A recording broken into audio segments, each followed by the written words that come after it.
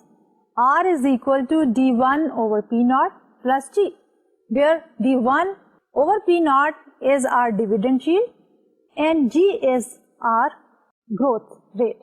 But that growth rate is in the prices, therefore we call it as the capital gain yield.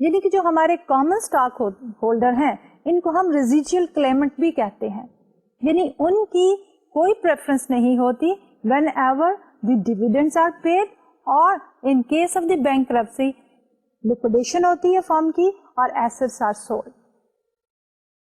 اسی وجہ سے جب ان کی preference نہیں ہے نیدر ان دا ڈیویڈنڈ, کیونکہ dividends are paid out from the earnings, تو ان کی نہ ارننگس میں پریفرنس ہے اور نہ ہی ان کی ایسٹس میں پریفرنس ہے.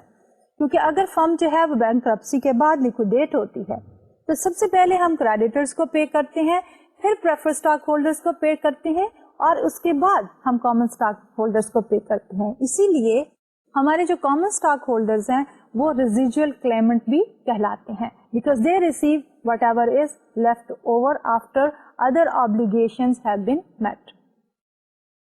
تو اسی سلسلے میں جو فیچرز آج ہم ڈسکس کریں گے اس میں ہم سب سے پہلے بات کریں گے shareholders right, and then we'll talk about the proxy voting, classes of the stock, some other rights and the dividends. کہ جب ہم بات کر رہے ہیں کہ ہمارے پاس کامن اسٹاک ہولڈرز ہیں جن کی کوئی پریفرنس نہیں ہے نہ ہی انکم پہ اور نہ ہی ایسٹ پہ, then what are the advantages they have, کہ ہمارے پاس جو شیئر ہولڈرز ہیں they are known as the owners of the company, اور ان کی اونرشپ جو ہے وہ ریفلیکٹ ہوتی ہے in the number of shares they have. اب شیئر ہولڈرز جو ہیں they control the organization by electing the directors, کہ وہ جب ان کے پاس شیئرز ہوتے ہیں تو 1 ووٹ 1 شیئر کی بیسس پہ they have the right to select the board of directors. اب بورڈ آف ڈائریکٹرز جو ہیں they appoint the managers to manage the company. So basically جب شیئر ہولڈر جو ہے وہ بورڈ آف ڈائریکٹرز کو الیکٹ کرتے ہیں اور بورڈ آف ڈائریکٹرز جو ہیں وہ مینیجرز کو الیکٹ کرتے ہیں یا اپوائنٹ کرتے ہیں, تو who are the controlling authority. تو کنٹرولنگ اتھارٹی جو ہے ہماری وہ ہے شیئر ہولڈرز کی. So directors are elected usually each year at an annual meeting through a golden rule. اور what is that golden rule? 1 share 1 vote. کہ جب ہم بات کرتے ہیں کہ شیئر ہولڈرز جو ہیں وہ کنٹرول کرتے ہیں کمپنی کو, تو کس طرح کرتے ہیں؟ Through the board of directors by electing the directors and then they appoint the managers and they give directions to the managers. تو اب یہ جو ووٹنگ ہوتی ہے جس میں بورڈ آف ڈائریکٹرز جو ہیں ان کو الیکٹ کیا جاتا ہے, تو اٹ از آف 2 ٹائپس. ایک ہے ہمارے پاس کیومولیٹو ووٹنگ اینڈ دوسری ہے اسٹریٹ ووٹنگ. اب جو کیومولیٹو ووٹنگ ہے that basically is used to protect the minority voters اور the minority shareholders, یعنی جن کے پاس کم شیئرز ہیں ان کے رائٹس پریونٹ کرنے کے لیے there is a cumulative voting. What is the procedure for the cumulative voting? کہ جتنے شیئرز جو ہیں ایک پرٹیکولر مائنر شیئر ہولڈر کے پاس ہیں they will be multiplied by the number of directors to be elected. And we are going to take an example as well. تو کیا ہوگا کہ نمبر آف شیئرس ہیں وہ ملٹیپلائی ہو جائیں گے by number of directors and that will be the total votes. اور وہ جو مائنورٹی شیئر ہولڈر ہے ہی can cast all the votes for 1 director only. جب وہ سارے ووٹس جو ہیں یعنی جتنے شیئرز ہیں ان کو ملٹیپلائی کیا by the number of directors to be elected, اور جو ٹوٹل ان کے ووٹس ڈیٹرمن ہوئے ہیں وہ یوز کر سکتا ہے in the selection of only 1 director. جبکہ اسٹریٹ ووٹنگ میں ہم کیا کرتے ہیں کہ we talk about a scenario جس میں ایک ووٹ جو ہے ایک شیئر کا ایک ہی ووٹ ہے and that will be use to select 1 director, and there the selection will be کہ اگر ہم نے 4 ڈائریکٹر سلیکٹ کرنے ہیں تو first will be the voting for director number 1, then vote for 2, 3, 4. تو اس نے اپنے سارے ووٹ جو ہیں سارے ڈائریکٹرز کو ڈالنے ہیں. ایز اے ریزلٹ کیا ہوگا کہ ریزلٹ میں یہ ہوگا کہ he will gain nothing because he has minor shares and the others they have the majority shares and they will be able to select all the directors. تو state voting میں ہمارے پاس سینیریو ہوگا آل اور nothing کا. Majority voters جو ہیں they will select all the directors اور minority voters جو ہیں دے ول سلیکٹ نتھنگ. اس لیے most of the time companies جو ہیں in order to protect the interest or safeguard the interest of the minority shareholders, they go for the cumulative voting. So let's take an example to elaborate on this cumulative voting concept. So here, for example, our corporation has two shareholders, Sami with 20 shares and Junaid with 80 shares. Both want to be elected as one of the 4 directors, but Junaid doesn't want Sami. اب ہمارے پاس scenario یہ ہے کہ company نے 4 directors elect کرنے ہیں. ہمارے پاس 2 شیئر ہولڈرز ہیں, ایک ہے سمی جس کے پاس 20 شیئرز ہیں اور دوسرا ہے جنید جس کے پاس 80 شیئرز ہیں. دونوں یہ چاہتے ہیں کہ they should be elected as the directors on the board, لیکن جنید یہ چاہتا ہے جو کہ میجورٹی شیئر ہولڈر ہے کہ ہاں سمی جو ہے وہ الیکٹ نہ ہو. سو لیٹس سی کہ کس طرح ہمارا جو یہ ووٹنگ ہے, کیومولیٹو ووٹنگ جو ہے, یہ کس طرح پروٹیکٹ کرے گا interest of the minority share holder اور Sami. So Sami will cast how many votes, 20 multiplied by the number of directors, 4, 80 votes, and Junaid will cast 80 into 4 directors, 320 votes. If Sami gives all his votes to himself, he is assured of a directorship, because Junaid cannot divide 320 votes among 4 candidates in such a way as to give all of them more than 80 votes. So Sami will finish 4th at worst. یعنی ہم کیا کہہ رہے ہیں کہ ہمارے پاس جنید کے total votes کتنے ہیں. جنید کے ٹوٹل ووٹس ہیں 80 انٹو 4 ڈائریکٹرز 320. سمی کے ٹوٹل ووٹس ہیں 20 انٹو 4 80. اب سمی اگر سارے کے سارے ووٹس اپنے آپ کو دے دیتا ہے تو دین ہی ول گیٹ 1 سیٹ, کیونکہ جب جنید کے پاس جو 320 ووٹس ہیں اگر وہ ایکولی بھی ڈیوائڈ کرے چاروں میں تو he won't be able to get more than 80. تو اس لیے کیا ہوگا کہ ہمارے پاس 1 سیٹ چلی جائے گی سمی کے پاس and 3 will go to the Junaid. اب جب اس کو ہم جنرلائز کرنا چاہیں کہ ہمارے پاس فارمولا کیا ہے کیومولیٹو ووٹنگ میں, تو فارمولا یہ ہے کہ ہمارے پاس number of directors to be elected کتنے ہیں, so that is n. So 1/1 plus n percentage of the total shares plus 1 جو ہے that will guarantee a seat. اور اس کو ہم اس طرح لکھیں گے, generally 1/n+1 percentage of stocks plus 1 shares will guarantee you a seat when we are following the cumulative voting. تو اب ہم بات کرتے ہیں اسٹیٹ ووٹنگ کی. اسٹیٹ ووٹنگ میں جیسے کہ میں نے پہلے کہا کہ ہماری جو مینورٹی شیئر ہولڈرز ہیں ان کے رائٹس جو ہیں ان کو پروٹیکٹ نہیں کیا جاتا. اس میں سیناریو کیا ہوتا ہے کہ 1 vote for each share. So directors are elected 1 at a time in this style. Applying to our previous example, Sami can cast 20 votes and Junaid can cast 80 votes. So Junaid will elect all the candidates. کیونکہ اس میں ہمارے پاس کیا ہے کہ سمی کے پاس 20 ہی votes ہیں. جب پہلے ڈائریکٹر کا الیکشن ہوتا ہے تو he will have 20 points اور جنید جو ہے he will cast 80. So first director will be elected. For the second director again, Sami will cast 20 and Junaid will cast 80 and Junaid will be in a position to elect the director. So the same thing will be true for all the 4 directors. So Sami will have nothing and Junaid will have all.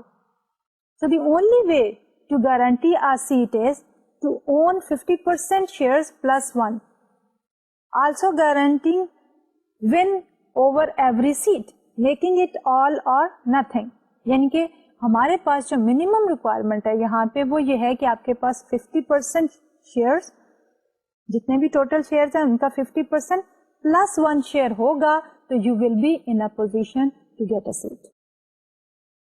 اب some of the companies جو ہیں they also go for اسٹیگرنگ. اب اسٹیگرنگ کا کیا concept ہے کہ when the companies جو ہیں they do not want to share the control of the company with the minority shareholders or all the shareholders, تو وہ کیا کرتے ہیں کہ شیئرز کو جو ہے وہ اسٹیگر کرتے ہیں. Only a fraction of the directorships are up for election at a particular time. So if only 2 directors are up for election at any one time, it will take 1/2 plus 1, which is 33.3% of the stocks plus 1 share to guarantee seat. کہ ہماری company جو ہے اگر cumulative voting follow کر بھی رہی ہے تو وہ کیا کرتے ہیں کہ کنٹرول کو اپنے پاس رکھنے کے لیے دے کین گو فار اسٹیگرنگ. اور اسٹیگرنگ میں کیا کریں گے کہ ایک وقت میں جو number of directors to be elected ہیں وہ تھوڑے کر دیں گے. جیسے 4 کی بجائے 2 ہم کریں تو it will be 1 over n plus 1 کیا ہوگا 2 پلس 1 3 دیٹ از 33.3% پلس 1. اگر اتنے ووٹس کسی کے پاس ہوں گے تو then they will be in a position to elect a director. ہماری پریویس ایگزامپل میں سمی کے پاس جو ہے وہ ووٹ اتنے نہیں ہیں. How many votes he has is 1 over number of directors to be elected 4 plus 1 5. So 20% plus 1 share. لیکن جب ہم نے number of directors to be elected 4 سے کم کر کے 2 ہو گئے تو then they need 33.3% plus 1 share. So this is the concept of staggering. So staggering جو ہے it makes more difficult for a minority to elect a director when there is a cumulative voting because there are fewer directors to be elected at one time. It also makes takeover attempts less likely to be successful since it makes it more difficult to vote in a majority of new directors. اب یہ تو تھا ہمارا concept کہ کیا rights ہیں voting rights ہیں اور کس طرح جو ہے اسٹاک ہولڈر جو ہیں وہ الیکٹ کرتے ہیں. اور اس میں ہم نے یہ کہا تھا کہ ہمارے پاس 2 پروسیجرز ہیں cumulative voting and straight voting. اب ووٹنگ کی جب بات آتی ہے ایک ریلیونٹ کانسیپٹ ہے ہمارے پاس پراکسی ووٹنگ کا. کیونکہ for large companies there are 100,000 and millions of share holders. اور اگر ہم اسٹیٹ ووٹنگ کی بات کرتے ہیں تو 1 شیئر 1 ووٹ کے حساب سے تو نارملی جو ہے لوگ جو ہے وہ اپنی جو یہ اتھارٹی ہے وہ ڈیلیگیٹ کر دیتے ہیں to elect a director to certain other person. تو یہ ڈیلیگیشن آف دی اتھارٹی جو ہے that is known as the proxy voting. So a proxy is a grant of authority by a share holder to someone else to vote the share holders share. So this is a routine practice as I already said in large size corporations کے proxy voting جو ہے وہ that does take place. So obviously management would like to get as many proxies as possible transferred to it. یعنی کہ بہت سے لوگ جو ہیں when they are unable to participate in the meeting and vote cast their vote تو وہ کیا ہے وہ اس کو اتھارٹی کو ڈیلیگیٹ کر دیتے ہیں to the current management. اب جب وہ انہوں نے اپنی اتھارٹی کو ڈیلیگیٹ کر دیا تو موسٹ آف دی ٹائم جو ہے کنٹرولنگ گروپ جو ہے یا مینجمنٹ گروپ اس وقت جو ہے they elect the director. But at times کیا ہوتا ہے کہ ادر شیئر ہولڈرز جو ہیں they try to get the proxy votes from the share holders of the company and they try to build up pressure on the current management. اور وہ pressure کیا ہوتا ہے وہ کرنٹ مینجمنٹ پہ pressure develop کرتے ہیں کہ وہ ڈائریکٹرز کو چینج کر سکتے ہیں تھرو دی پراکسی ووٹنگ. تو جب اس طرح کا کوئی موو ہوتی ہے تو we call it as the proxy fight کہ جس میں کرنٹ بورڈ آف ڈائریکٹرز جو ہیں they tend to retain the power اور جب جو آؤٹ سائڈ گروپس ہیں وہ دوسرے شیئر ہولڈر سے وہ ان کے پراکسی ووٹس لے کے they want to take over the management control by selecting the directors. اب ہم بات کرتے ہیں کلاسز آف اسٹاکس کی کہ سم فرمز جو ہے in order to keep the management control they issue different classes of the stocks. 2 stock exchanges جو ہیں وہ اس کو ڈسکریج کرتے ہیں. But let's talk about the idea کہ وہ جو ہے ایک ایسا اسٹاک جو ایشو کرتے ہیں جو نان ووٹنگ رائٹ والا ہوتا ہے اور دوسرا جو ہے وہ ایسا اسٹاک ایشو کرتے ہیں جو ووٹنگ رائٹ کے ساتھ ہوتا ہے. اس میں مقصد صرف یہ ہوتا ہے کہ جو ووٹنگ رائٹ والے اسٹاکس ہیں وہ ان کے پاس رہیں اور they should be able to elect the board of directors. So the primary reason for such stocks concerns with the control of the firm, as the firms can raise equity by issuing non-voting or limited voting stocks while maintaining the control. تو ہمارے جو stock holders ہیں جب وہ existing stock holders وہ control کرنا چاہتے ہیں تو they can go for the limited voting right اور نان ووٹنگ رائٹ اسٹاکس. تو 2 کلاسز ہم بنا سکتے ہیں. Then there are certain other rights of the common stockholders. اور ان ادر رائٹس میں we are going to just discuss few of them Some additional rights are right to share proportionately in the dividends paid, rights to share proportionately in assets remaining after liabilities have been paid in a liquidation, and rights to vote on matters of great importance such as mergers, usually done at the annual general meeting or special meeting. تو ہم ان other rights میں بات کیا کر رہے ہیں کہ ہمارا جو کامن اسٹاک ہے اس کا رائٹ ہے to share in the dividend proportionately, یعنی جب انکم میں سے سارے ایکسپینسز پے آؤٹ ہو گئے، انٹرسٹ بھی پیمنٹ ہو گئی، تو اس کے بعد they have the right to share proportionately in the dividend. جتنے شیئرز ہیں اس کو اتنا ہی زیادہ ڈیویڈنڈ ملے گا. جس کے زیادہ شیئرز ہیں مور ڈیویڈنڈ، جس کے کم شیئر ہیں اس کے کم ڈیویڈنڈ.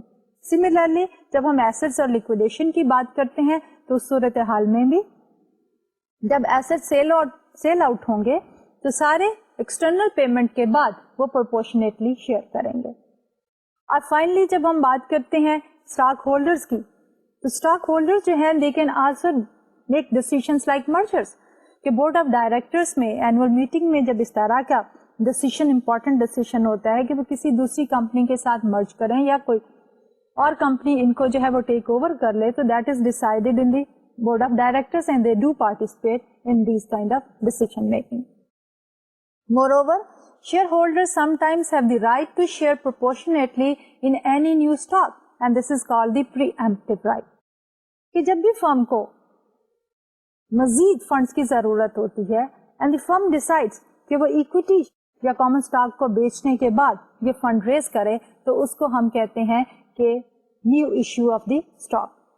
تو اس نیو ایشو میں جو ایگزسٹنگ شیئر ہولڈرز ہیں سب سے پہلے ان کو جو ہے یہ رائٹ دیا جاتا ہے کہ اگر وہ چاہیں تو نیا ایشو پرچیز کر لیں، تو اس کو ہم کہتے ہیں pre-emptive right of the stock holders.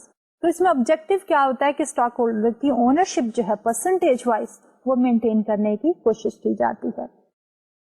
It means that the company that wishes to sell stock must first offer it to the existing shareholders before offering it to general public, so that they can protect their proportionate ownership in the firm.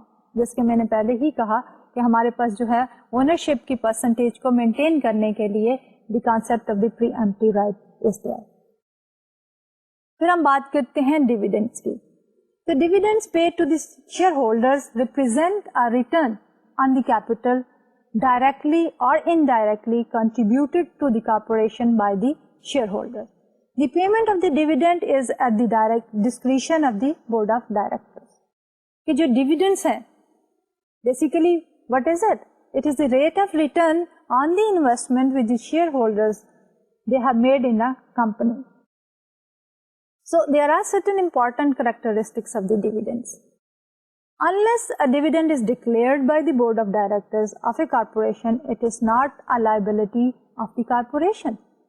The amount of the dividend and whether it is paid are decisions based on business judgment of the board of directors. کہ ہمارے پاس جو dividends ہیں جب تک board of directors اس کو declare نہیں کرتے تو it does not become a liability. Dividend کی پیمنٹ اینڈ ڈکلیریشن کا جو فیصلہ ہوتا ہے وہ بورڈ آف ڈائریکٹرز میں کیا جاتا ہے. اگر سفیشینٹ انکم ہوگی، پروفٹ ہوگی تو ڈیویڈنڈ ول بی پیڈ. اگر سفیشینٹ پروفٹ نہیں ہوں گے تو then dividends will not be paid, but it is not the liability of the company. Second جو کریکٹرسٹکس ہے that is related to the payment of the dividend is not a business expense and is not tax deductible. کہ ہمارے جو bond پہ interest payment ہوتی ہے that is tax deductible. لیکن جب ہم ڈیویڈنڈ کی بات کرتے ہیں which is the return on the common stock which is not tax deductible. اب کیا ہوتا ہے کہ dividend received by the individuals are considered ordinary income by tax authorities and are fully taxable. اسی لیے جب ہم بات کرتے ہیں کامن اسٹاک ہولڈرز کی تو ہمارے پاس کیا ہے the concept of the double taxation is there. کہ سب سے پہلے کارپوریشن جب انکم ارن کرتی ہے تو اس کے اوپر ٹیکس پے کرتی ہے، اور ٹیکس پے کرنے کے بعد جو income after interest and taxes ہوتی ہے اس میں سے ڈیویڈنڈ پے کرتی ہے ٹو دی اسٹاک ہولڈرز. تو شیئر ہولڈرز کو جب یہ انکم ملتی ہے from the dividend so that is part of their personal income. And وہ جو پرسنل انکم ہے that is charge by the tax authorities for tax purposes. تو ہماری جو انکم ہے کارپوریشن کی، ایک پوائنٹ ان ٹائم پہ کارپوریشن اس پہ ٹیکس پے کرتی ہے، اور دوسری طرف جب وہ ڈیویڈنڈ کی شکل میں انڈیویجول اسٹاک ہولڈرز کی انکم بن جاتی ہے تو دے آلسو پے ٹیکسز.